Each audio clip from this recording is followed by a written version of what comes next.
अस्सलाम वालेकुम लिसनर्स, ये देखें शाम का मंज़र कितना खूबसूरत लग रहा है।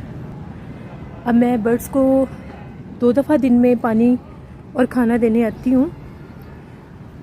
अभी देखें मैं वो राइस बॉईल कर रही थी, थोड़े से राइस उनके लिए लेकर आई थी, पानी उनको देने आई थी और मुझे शाम का मंज़र बहुत अच्छा लग रहा था। इन पौधों को भी अभी मैंने पानी दिया है। देखें शाम का मंज़र, बहुत प्यारा मौसम है आज यहाँ पर। फिर बादल नहीं बने हुए लेकिन वैसे मौसम बहुत ज़्यादा अच्छा है। मुझे शाम का मौसम इस तरह का हो तो बहुत अच्छा लगता है। तो मैंने सोचा क्यों ना ऊपर आकर आप लोगों को भी दिखाऊँ यहाँ की शाम कैसी है। आप लोग सब क्या कर रहे हैं मुझे ज़रूर बताएं। आज जिनज़ादा की लास्ट एपिसोड है मेरे हॉरर उर्दू सेंटर पर, उसको ज़रूर विज़िट करिएगा, आप लोगों को बहुत अच्छी लगेगी। और इसके बाद जो नावल मैं शेयर करूँगी वो भी बहुत अच्छा लगेगा आप लोगों को।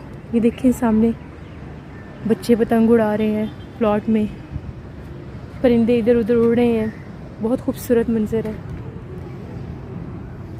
अब मैं जा रही हूँ नीचे। मैंने सोचा था शाम का ये व्यू आप लोगों को दिखा दूँ और फिर मैं नीचे चलती हूँ।